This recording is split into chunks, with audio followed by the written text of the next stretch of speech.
हर दिन की इस भीड़ में और इन लाल पीले सिग्नलों की आवाज़ों में कहीं अंदर एक खामोशी मुझे आवाज़ दे रही थी। और एक दिन एक तेज़ हॉर्न की आवाज़ ने सब बदल दिया। हाँ, जिस दिन मन तैयार हो जाए तो बस एक बैकपैक ही काफ़ी होता है पूरी दुनिया छोड़ने के लिए। तो बस मैंने एक बैकपैक किया और फिर सब हल्का हो गया। जब मैं ट्रेन में था और जब मैंने खिड़की के बाहर देखा तो बाहर भागते नज़ारों में मैंने अपना पुराना जीवन पीछे छूटता महसूस किया। और आखिरकार मैं अंत में वहां पहुंच गया जहां मुझे जाना था। और यहां उतरते ही शांत पहाड़, साफ आसमान, झरनों की आवाज़ और बर्फीली चोटियां सामने थी। बहुत ही खूबसूरत और उतना ही चुनौती भरा। यही तो है असली सफ़र। तो मेरा सफ़र शुरू हो रहा था रायथल विलेज से, जहाँ से मैं करने वाला था दयारा बुग्याल ट्रैक। पर किस्मत को तो कुछ और ही मंजूर था। तो असल में एक छोटा सा इशू हो गया है कि जिस ट्रैक पे मैं जाने वाला था वहाँ का परमिट नहीं बन पाया आज। और आज सैटरडे है, कल संडे है, 2 दिन नहीं बन पाएगा। तो आज इस गांव रायथल में ही आज घूमने निकला है। देखते हैं आगे क्या क्या मिलता है। और जैसे जैसे मैं आगे बढ़ता गया नज़ारे और भी साफ होते गए। हवा शांत थी और पहाड़ बिल्कुल स्थिर। ऐसा लग रहा था मानो जैसे ये रास्ते, ये हवा, ये पहाड़ सब मेरे साथ में चल रहे हों। आगे बढ़ा और ये लोहे का पुल मिला। नीचे नदी बह रही थी, तेज, साफ और जिंदा। इन दोनों ने मुझे रोक लिया और जैसे ये मुझे कह रहे हों कि बस सुनो और कुछ मत कहो, और मैंने यही किया।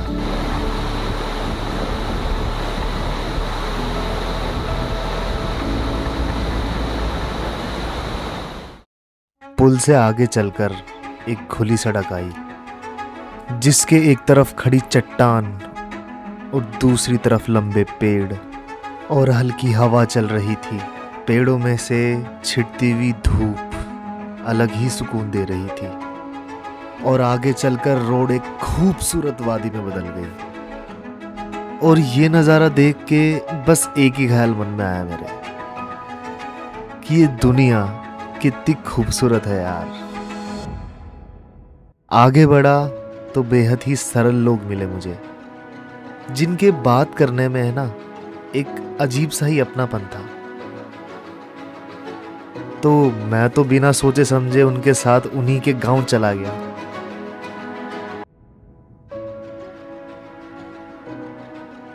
और इन्होंने मुझे चाय ऑफर की। भैया जी के घर आ रहे हैं आप, चाय पियेंगे। भैया जी नाम क्या है आपका? हाँ? अंशुल। अंशुल। कौन सी क्लास में हो? 7। 1 से 10 तक की गिनती आती है? हाँ। और 20 से 30 तक? हाँ। तो इंटेलिजेंट है।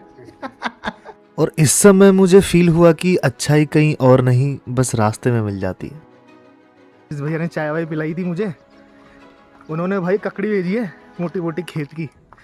और दूसरी जो सबसे बढ़िया चीज़ है ना, ये जो मैं ट्रैक करता ना, शायद मुझे इतने मज़े नहीं आते जितना मैं यहाँ पे मेरा रुकना हो गया एकदम से। ये सब हो गया, 4 गांव घूम लिया और लोगों से मिल लिया, तो मज़ा आ रहा है।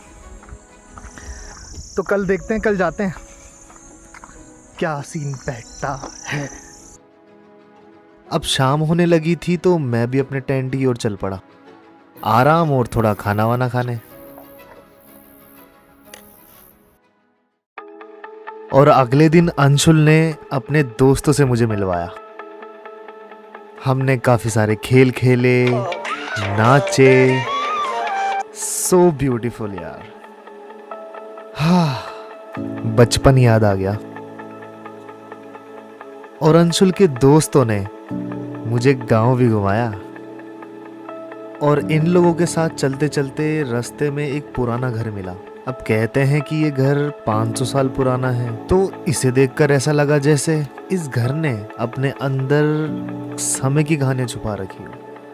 आगे बढ़े तो यहाँ का लोकल मंदिर मिला। अब मंदिर में तो काफी शांति थी, पर असली रौनक तो बच्चों के खेल में थी। अब बाद में मैं भी अपने टेंट की ओर बढ़ चला, क्योंकि कल मुझे ट्रैक पे जाना था। पर आज तक प्लान के हिसाब से कुछ हुआ है क्या?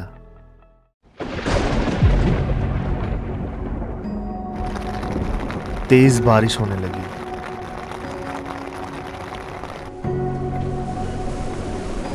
सुबह उठते ही समझ आ गया कि प्रकृति कभी कभी कह देती है रुक, अभी नहीं।